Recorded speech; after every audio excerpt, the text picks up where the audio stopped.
I am at Deepdale Memorial Gardens, and I'm about to take a historical walking tour put on by the Eaton County Historical Commission. And we're going to do one of the tours here in this mausoleum behind me and several other in the cemetery. So come along and join me. The Eaton County Historical Commission cemetery tour at Deepdale. This is a new tour for us, just like it is for you. So if there's a few hiccups, don't worry about it. Okay, good afternoon. My name is Estrellas Story. I am the wife of Arzeno Seldon, who is known as Lansing's Stratosphere man, as you can see on his marker. Arzeno was not able to be here today. He's got a big performance in Cleveland this weekend, so I'm filling in for his story. Arzeno got circus fever as a boy and could often be found swinging from the ropes in the hayloft of his father's barn. By the time he was 18, he got his first job as an acrobat in a small traveling circus. But that wasn't enough for him. He trained himself as a contortionist and a trapeze artist. He could contort his body so that he could sit on his own head. I wish I had a photo to show you. In 1912, he worked on a boat on the Mississippi. A rigging was set up behind the boat, attached to 20 smaller boats. They performed a trapeze act over the river with crowds lining the banks to watch the circus sailors. We eventually started our own traveling show, known as Seldon's Big City Show. But my death put a sudden end to that, I'm afraid. It happened in 1930. I was 34 years old and was known as Dainty Inez. I was on a trapeze, but it was not the usual swinging on a trapeze. I was suspended by a rope that I clutched in my teeth with no safety net below. Well, something happened, and I fell 35 feet, breaking several vertebrae in my back and causing my death. Poor Arzeno hung helplessly above me as I fell. 8,000 people visited the funeral home to see me. I was buried in Hartford, Michigan. But the show must go on, and Arzeno continued with the work that he loved. He invented a breakaway pole, as you can see on his stone here. It swayed. It was a sway pole, and it swayed at a 60-degree angle and stood over 150 feet tall. Sometimes it was said it was 165 feet. He built the rigging from a special metal alloy for strength. He really enjoyed tricking the audience with that pole. At the top of the pole, I can see you right here. Well, actually, this would be the top. There was a metal platform about the size of a car steering wheel. You can imagine the gasp from the audiences as he swayed on that tall pole, performing a handstand at the top, and then suddenly the pole snaps. Or so it appeared. He had rigged it with a hidden release mechanism. The audience was sure it was Arzeno's last performance every time. He leans backward to a suicidal degree, the newspapers wrote. What Arzeno was known for, however, was the climax of his shows, the slide for life. He set up a pulley extending from the rigging at the top of the pole. Yeah, well, it's this right here. He's going down past there, to the ground. He would attach himself with a little loop around his head, and you can see it. It's like around the back of his neck, that he's just hanging from that. That's all that held him. He would slide down the wire without a net. A small gust of wind could have possibly pulled his head out. It's a zip line for the very brave and bold, some said, and that was the allure of it for him. After years of only 2 serious accidents, he fell from the roof of his own house in Lansing and fractured his ankle in 1932. He had climbed to the roof to inspect the shingles, and of course, they were loose. He fell from the roof to the ground and was forced onto crutches for 6 months. That about killed him. In 1944, he suffered a major accident on his slide for life. He slid down too fast and broke his neck, collarbone, and several ribs. But he was back performing in just a few weeks later, to the surprise of his doctors. When diagnosed with a heart condition, Arzeno made one concession to the doctor, who suggested that he get a new job, one that he could sit down on. He put a chair at the top of his pole. That was his concession. 2 weeks later, the doctor was dead from a heart attack. Arzeno performed in Lansing in 1950. He erected a tower and slid across the Grand River twice daily during a 2-week mid-century celebration.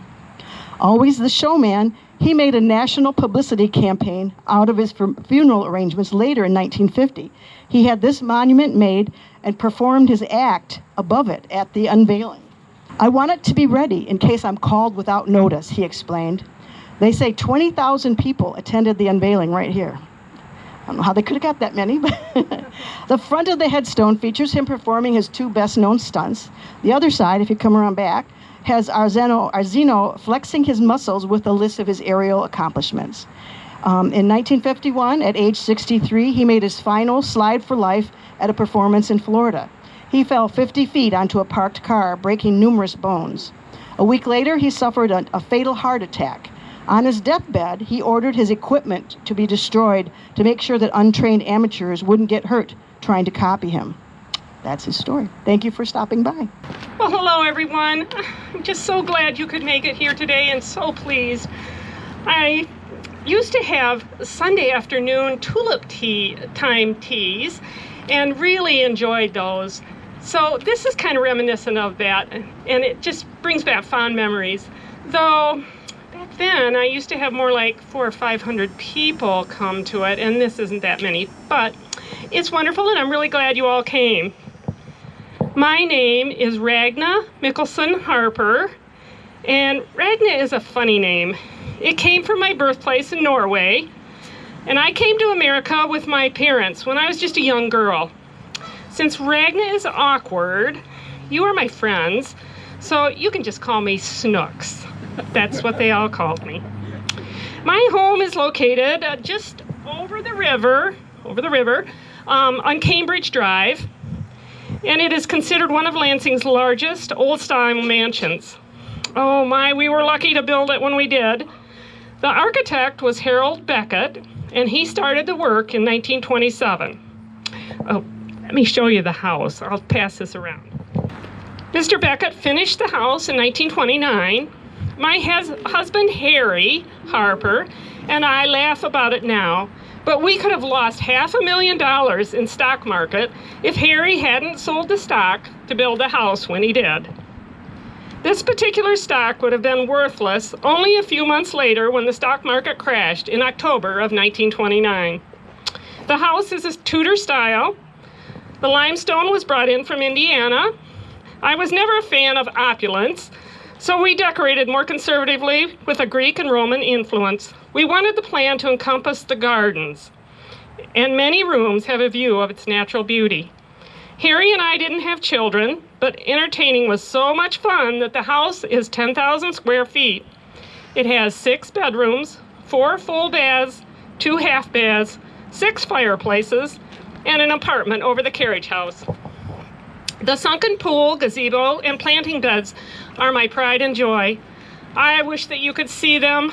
Mr. Beckett did an amazing job, and he even found some very unique stone in a dry riverbed in Ontario. He convinced the railroad to extend its tracks just a little farther so that he could quarry this special stone. It's a pitted honeycomb stone, sort of rough looking, but very unique when it's featured in a wall. I heard that Mr. Beckett also used this unique stone in Mr. Old's mansion, but you won't be able to see it there either because they demolished that lovely home in order to build a road. Harry and I never considered ourselves privileged because we both grew up average folk. We married in 1904 in Milwaukee when Harry was a shopkeeper and a storeroom clerk for W.K. Pruden Company. W.K. Pruden Company manufactured wheels for motor car companies. Pruden at one time was the world's largest producer of both wood and steel tires. I was always very proud of Harry because he worked his way up in the business.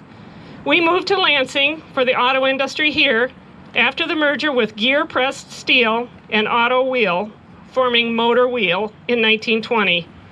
Motor Wheel was a huge company, and by 1934 controlled more than 1/3 of the wheel business in the United States. Harry was one of the founders of Motor Wheel and became general manager and president. I like being involved with my community too and spend much volunteer time with my garden clubs and the Edward W. Sparrow Hospital Auxiliary. So Ragna and Harry are interred in this mausoleum. Harry passed in 1949. Ragna lived 4 more years, so she died in 1953. The couple were laid to rest in a family chamber in this mausoleum. Complying with their wishes, the statue of Psyche, and Psyche is a Greek goddess, so they had the statue brought from their home and is now displayed in the mausoleum. And Psyche is the Greek goddess of the soul. She was very beautiful. The house now is valued over $1 million.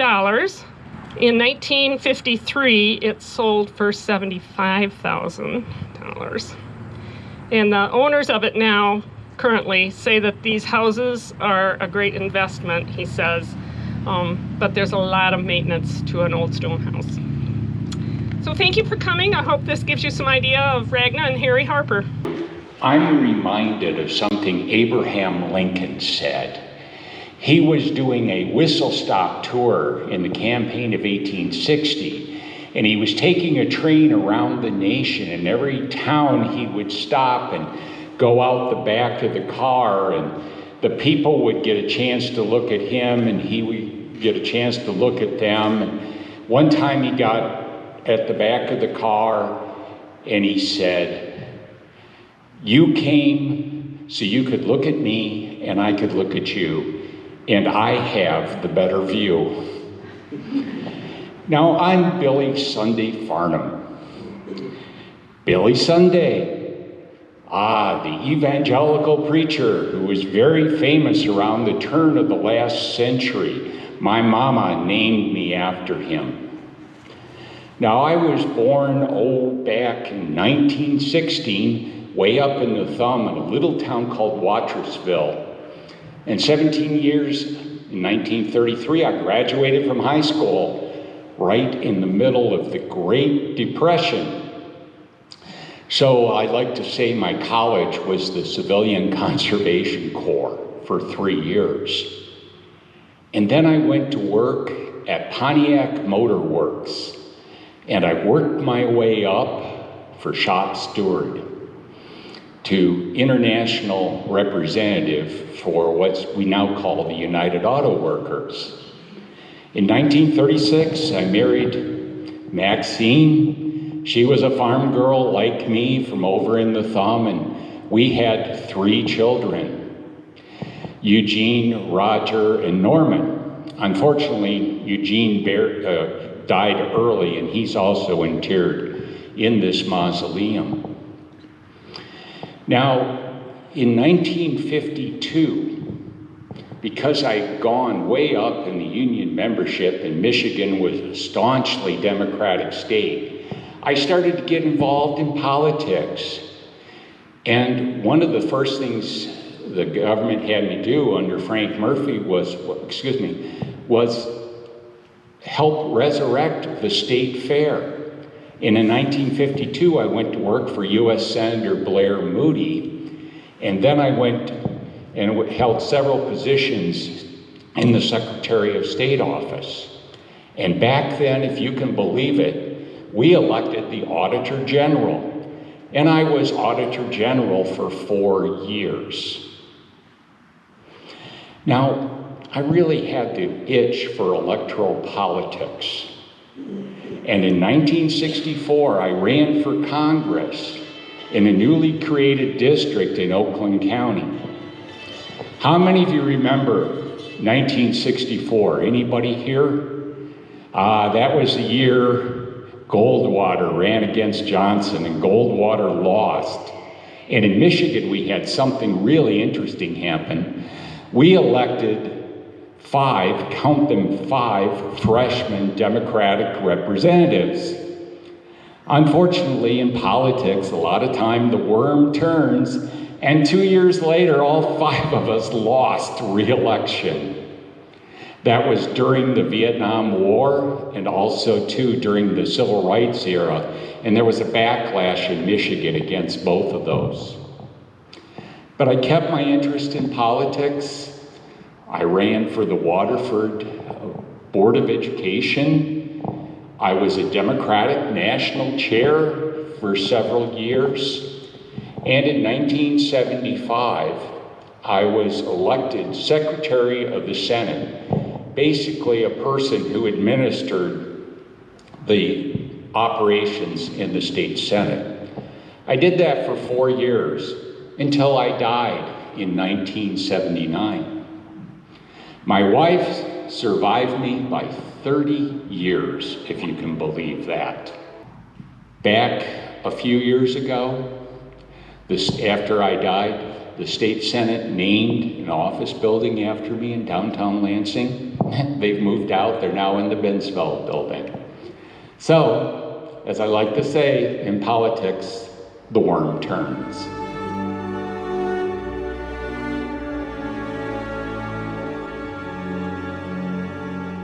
He was born October 25th, 1895. He began Howard Stober Transport, which mainly transported Oldsmobile automobiles. So as Olds did well, so did Howard Stober. When he began the building, he had 3 locations. The general office was on South Washington, the dispatch office was at 1014 Olds Avenue, and the driveway lot was on South Logan Street. Well, in 1940, the company built a brand new headquarters at St. Joe in Hungerford. The building still stands, and it combined his operations all into one building. Stober was a lifetime member of the MSU Alumni Association and a member of the Lansing Chamber of Commerce. Howard and his wife Leah had a modern ranch home built by architect Wallace Frost in 1957. Mr. Frost designed many homes in the Birmingham, Michigan area, and their owners finally referred to them as Wally houses. He was known for traditional architecture until he built the house for the Stobers. He came to Michigan from Pennsylvania after meeting Albert Kahn, and Albert Kahn invited him to his firm in Detroit, where he designed many buildings. He designed the ranch-style residence with a stone exterior and a contemporary style, far removed from his usual mansion designs. The house is located at 2520 Oxford Road, just across the river, in the Delta River neighborhood. They donated the house to the state of Michigan in 1969 for use as the governor's mansion. He got a healthy tax deduction for this, and rumor has it he promptly gambled it away. It was rumored he gambled about $100,000 per year. He was accused of embezzling from his own firm to cover his gambling debts. Yes, Howard Stober had a gambling problem. So now the story gets interesting. And any baseball fans here? So who was the last pitcher to win 30 games in a season? Denny McClain, 1968 Tigers. Who was the previous 30-game winner?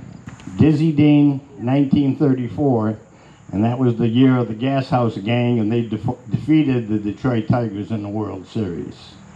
So how does Howard Stober, Dizzy Dean, and Denny McClain get involved in an FBI investigation about illegal gambling? Remember, this is back in 1970. Today, all you need to do is go on your phone or go to the casino, and Mike's placing a bet right now. Oh. So it was much more difficult. You had to deal with bookmakers or bookies. And, you know, illegal activities, you never know what could really happen. So Howard Stober must have ran afoul of the bookies in the Lansing area, because Dizzy Dean was a friend of his, and he agreed to place bets for him in Biloxi, Mississippi. There was a 8-month federal probe, and 10 defendants and 6 co-conspirators used telephones for unlawful gambling purposes. Frank Duvick, one of the indictees, said he accepted wagers from the Deans while working at a Biloxi club, according to the Associated Press. Dovick told the court he knew Dizzy Dean was placing bets for Howard Stober, who phoned them to Dean from Michigan. Davis said he accompanied Dean to a bank and was given a check to cover Stober's bets. Salvatore Sammy Sakuro testified he knew Dizzy Dean was placing bets for Howard Stober. Pleaded guilty in U.S. District Court in Detroit. They were fined and placed on probation. So So the lesson here to take away is to cooperate with the government to avoid prosecution. Howard Stober died September 2nd, 1986 at the age of 91, and you can bet on it. Talking about the life of Oscar Olander, who was a member of the Michigan State Police. And this is Oscar's marker, and he is buried where the flag is. I presume the Historical Commission asked me to do this because, although not a member of the Michigan State Police, I am a retired police officer. I served 27 years with the Eaton County Sheriff's Department, retired from there, and then I was a police chief in another town about the same size as Charlotte for another 10 years. And then I retired for good. My father, and the Historical Commission I don't think knew this when they asked me, my father also knew and worked for Oscar Olander, but I'll get to more of that later. What's notable about Oscar Olander is that he was the longest serving commissioner of the state police, and before or after him, he was the longest serving, and served during some of the earliest and most formative times in the history of the state police. It was a time when the state police was still trying to establish its identity, and Oscar's intelligence, personality, and innovative ideas made him the perfect person to lead the organization. The State Police Archives list Oscar Olander as the man who built the MSP into a world-class law enforcement agency and made it attractive for young men looking to get into law enforcement. Oscar was born on February 16th in 1899 in Cadillac. His parents were Swedish immigrants, hence the name Olander, perfect Swedish name.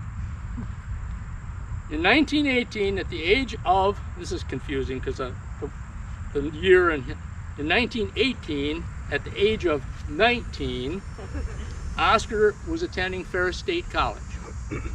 And he was doing this as part of the Student Army Training Corps. Now this was during World War I.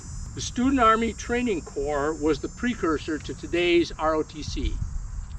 They paid for you to go to college if you completed the 4-year course of the Student Training Corps, and upon completion of that, you were granted a commission as a second lieutenant in the Army.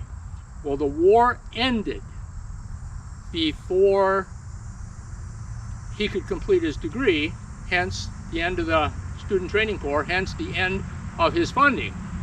So he needed a job to continue his education. He answered an ad for a civilian clerk position with the state police. He soon received a telegram that permanently altered the course of his life. The telegram read, this is kind of, anyway, "Can use you, come at once." So he responded. Later that same year, after hiring in as an assistant records clerk, he married Mina May Bechtel Welch. I've often wondered about the priest or the minister that married them. Do you, Mina May Bechtel Welch, take? Anyway. And she's not here. Pat and I looked, and we can't find her anywhere buried here. So there's some other members of his family, apparently brothers and brothers' kids, but not Mina May. They were married for 45 years until his death from a heart attack in 1963 at the age of 64. So he didn't, but we're talking, born in 1899. His wife lived another 8 years after his death, and they had one daughter, Arlene. Oscar's work was so impressive that at age 19, he was too young to become a trooper. You had to be 21. But they saw such potential in him, Major Roy Vandercook appointed him as a trooper, even though he wasn't old enough. They waived all the requirements at age 20. So at age 20, he was given the rank of trooper. But he never worked the road. He never worked a day out in a police car, working the road, responding to calls, accidents, etc. They kept him at headquarters in East Lansing. His supervisors were so impressed with his enthusiasm, organizational skills, and positive personality, he was quickly promoted to headquarters staff officer. Shortly after that, he was promoted to captain, and then in 1923, at the age of 24, he was appointed deputy commissioner of the state police. 3 years later, he was appointed commissioner. So at 27 years old, he's the head of the state police. But we got, remember, we're talking about the 1920s. The word commissioner is still used today in some departments, but it's been dropped by the state police. The state police, I'm probably guessing maybe in the 60s, they dropped the name commissioner as the head of the state police, and they've gone strictly with the rank structure. They had rank back when Oscar was in the, they had certainly lieutenants, captains, but the head of the state police now is a colonel. It's known as the colonel, and the assistant directors are known as lieutenant colonels. And the last time, there's always been 3 lieutenant colonels. During the next 20 years, he was reappointed as commissioner by 9 different governors from both parties. Now, the state police has always prided itself in staying out of politics the best they possibly could. There's politics in anything, any organizations, particularly state government. And technically, the commissioner of the state police is a department head and serves at the pleasure of the governor, just like any other department head. It's incredible. It goes to the character of the man that he was appointed for the next 20 years by 9 different governors from both parties. To me, that's just stupendous. He led the state police through Prohibition, the Great Depression, and World War II. In 1946, he spent 4 months in Japan as a special police advisor to General Douglas MacArthur to organize police departments in Japan. During his term in office, he oversaw a number of firsts for the department, and I'm going to read them. They include introduction of the blue and gray uniforms. Now, this uniform here is not a state police uniform. It's mine, but it's exactly identical to what they were, except that this would all be blue and this would be gray up here in the shoulder patches. That would be gray. What's interesting is, back in his time, they actually wore these. These are called blouses. They actually wore these things on patrol. They're not that comfortable. And the gun belt, the stays for the gun belt are way up here. It rides very high, and they had that strap that went across, and they had the cross-draw holster.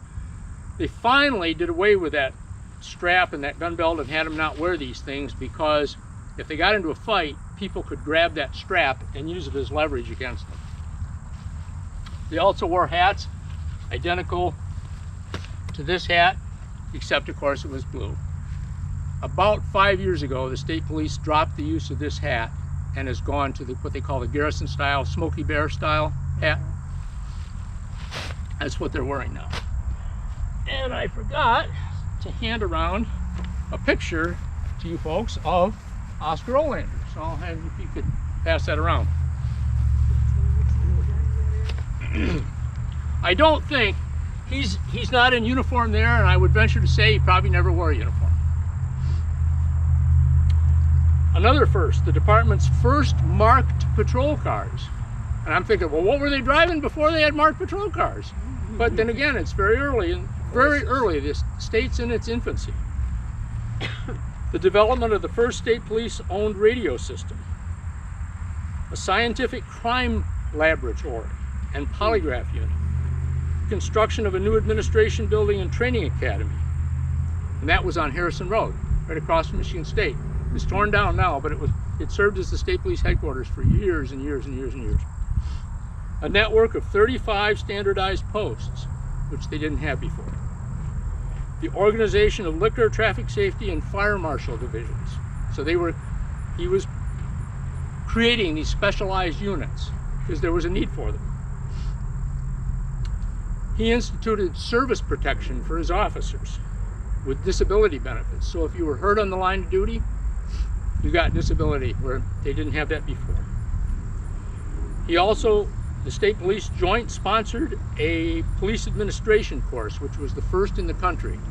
It was at Michigan State. Two-way radios also became operational during his administration.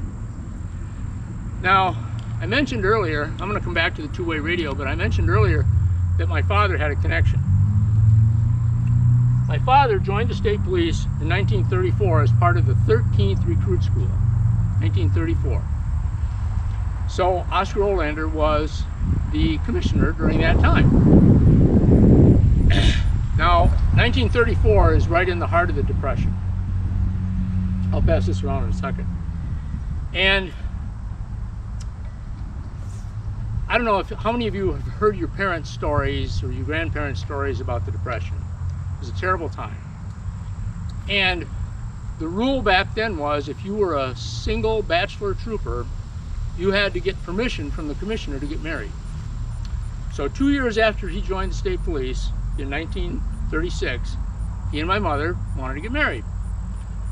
As I understand it, I've heard him tell this story, and I hope I got it right. As I understand it, you didn't just submit a letter, you had to meet with the commissioner to get his approval to get married.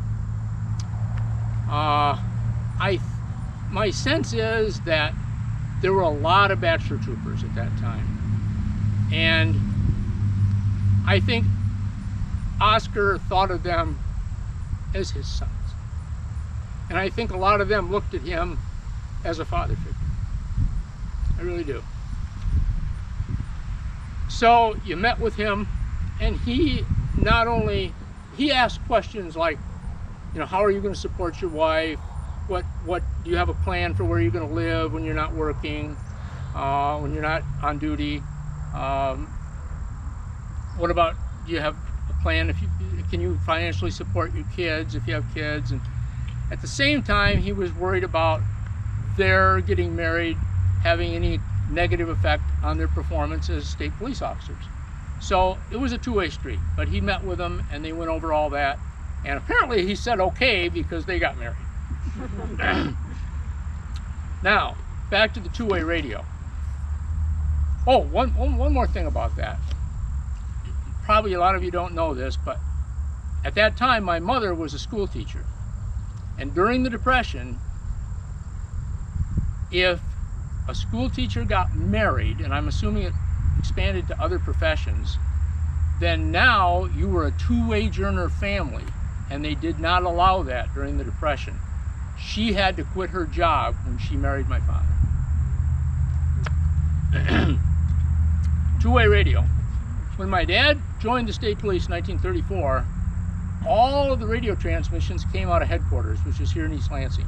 They radioed it out to the cars. He was serving at a post up north, up in the like Gaylord area. And they would put out a transmission sending you to a call, to a complaint or a crime or accident or whatever it was. But you couldn't respond. The radio only went the one way. So then that radio car had to drive to a post, a house, a convenience store, a pay phone, somewhere, pick up the phone, dial back to East Lansing and said, we got your message, we're on our way. So when Oscar Olander installed the two-way radio system, that was huge, just huge. Oscar Olander also published a book. It was a nationally recognized handbook on police courtesy and the history of the Michigan State Police. He retired in 1947 after serving a total of 29 years with the state police. After retiring, he served on the appeal board of the State Civil Service Commission, and after that was a public relations director for the Michigan Trucking Association. And that's it. I'm glad you're all here. We have to thank the weather gods today, though, don't we? It was predicted to be otherwise. You're here to learn a little bit about Marjorie Kregel. But I'd like to, if you're with your permission, I'm going to try to do this as a first person talk, and also I would like to read, if you don't mind, may I read my obituary? Marjorie was actually lived to be 101 years old. So let me read what it says. The former Lansing First Lady died Friday in Hazlitt at the age of 101. Marjorie Kregel, wife of former Mayor Ralph Kregel, served as the city's First Lady from 1942 until 1960. She was born in Victor Township near Langsburg and graduated from Alba High School and County Normal College in Mansalona, because the family, I think my family actually went up there for a little while. Prior to marrying Kregel, she taught school for several years in one-room classrooms. After the couple married in 1918, they moved to Washington, D.C., where my husband, Ralph, served in the Marine Corps during that World War I. The couple returned to Lansing in 1919 and bought a grocery store on West Allegan Street, which I'm not even sure is still there. I haven't had time to go. I've been in this location for 25 years, so it's, I don't get tied it. up. And so she was a very busy person, but she really liked to be more private. And her son did say that she was a real mother. She thought about her kids and these are remembered by her son David. I was always looking out for the kids, and she was basically a homemaker. She was really quiet and wanted to be out of the limelight. So and I was recognized for a lot of things. But that tells you the basics, but not about my life. And really, my life was just not that simple, So I was born in July of 1896, and my parents were Charles and Frances Post. I went to that one-room schoolhouse, most definitely, and I also attended U of M. And in 1923, they actually published the names of persons that were in the school that I was in. So my name is actually mentioned in that. Now, I did meet Ralph, and we dated for a while. And then Ralph was, of course, had gone into the Marines, and we decided we wanted to get married. So, we really decided that in a moment's notice, and we couldn't find anybody to marry us. We had to drive all the way up to St. John's to finally find somebody that would actually marry us back in 1918. When we did return, of course, we had the grocery store, and I did work in that store, but I also was having a family. And so we had 4 children, and unfortunately, a couple of the children did not survive very long. I have a son here. He was born in 1919, and he died in 1928 of a heart ailment. And then I also had a daughter that was born in 1921 and passed away in 1931 as a result of polio. So I did not have like a totally smooth life, let's put it that way. But it was still a wonderful life. One of my passions were hats. And as you know, I have an extra hat here and a little shawl because I really, really did enjoy being First Lady of the city of Lansing for all those years.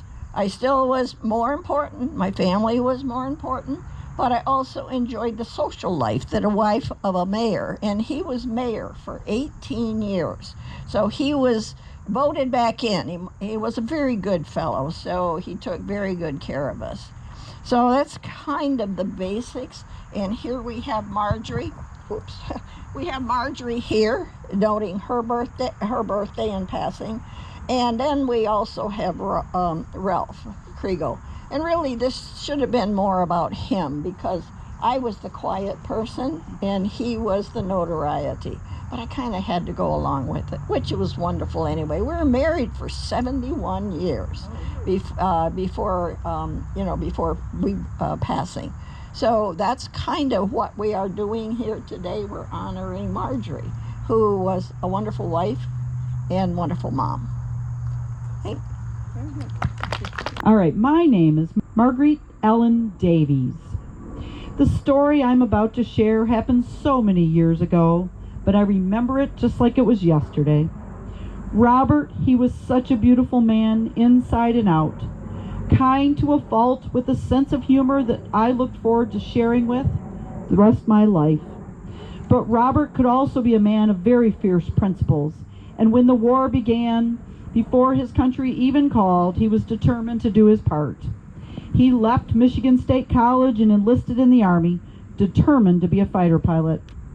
You see, we had just become engaged after a wonderful courtship that had started in high school.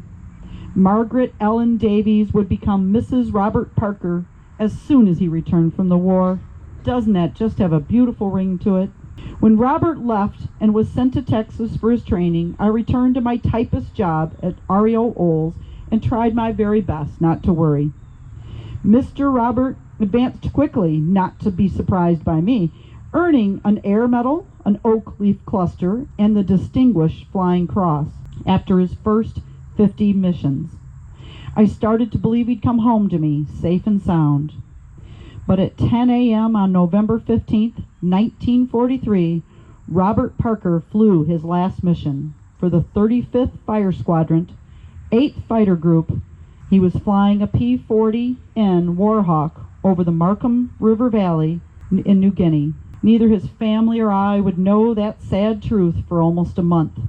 His best bud, West, who had been his wingman that very day, had watched in horror as Robert and an enemy plane collided, tearing a wing off each plane. Neither pilot had ejected, and the wild tree-filled terrain below would have not been survivable in the Army's opinion. West had spent hours and days combing the area without any luck. The members of his squadron, along with several search and rescue crews, had combed the area for weeks. Robert's last letter had arrived to me on November 21st, 1943, and I hold it as very precious to this day. Lieutenant Parker was declared non-recoverable September 14th, 1949. Just days after hearing of Robert's fate, my family was broken all over again when the news of my own brother's passing had come as well. But how did we end up here then, you ask? In 2010, a group of third-party investigators managed to find some small fragments of Robert's tail assembly in a village located not far from the crash. It would take another 9 years for this crew to convince locals to share other pieces of his airplane and the human remains that they had saved all these years. Using dental records, family DNA comparisons, and the circumstantial evidence gathered, 78 years later, Robert would be positively identified and headed back to Michigan to be buried with his broken-hearted parents. Robert was memorialized in the Missing in Manila Wall and the American Memorial in the Philippines. Now finally a rosette can be placed next to his name as he's found. Robert was never forgotten, always loved, but now is finally home. This concludes the tour, but we have other events coming up as it's indicated here. But there'll be another cemetery tour October 2nd at Maple Hill in Charlotte, along with all these other great events that we host, and try to raise funds to keep history alive in Eaton County. And we've published some books that you can purchase as you came in. So once again, thank you for coming, and thank the commissioners for volunteering to put on this cemetery tour. So that's going to conclude today's tour. That was a lot of fun here at Deepdale Memorial Gardens. The Eaton County Historical Commission put on a great walking tour. Learned a lot, covered some really interesting people. Hope to come to the next one that they do. And if you liked today's video, please take a minute to hit the like button, subscribe to the channel, share the video with others, and be sure to check out my podcast, Tales of Southwest Michigan's Past, where I get to carry a lot of other stories that I don't always have time to bring to film. So until next time, thanks for watching.